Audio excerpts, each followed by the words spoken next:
Welcome.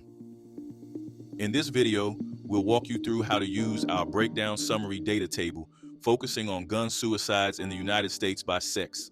This table gives you a clear snapshot of key statistics like gun suicide rates, population share, and how different groups are impacted. For example, we see that males account for 87% of all gun suicides, with a rate of 14 per 100,000 people, while females make up only 13%, with a lower rate of 2 per 100,000. Rates tell us how often gun suicides occur per 100,000 people within each group. Share represents the percentage of total suicides from that group, and population share shows us how much of the total population that group represents.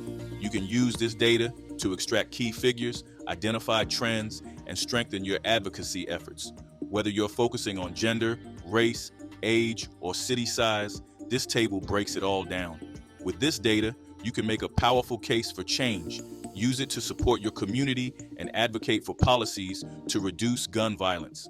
Explore our data and share these insights with others.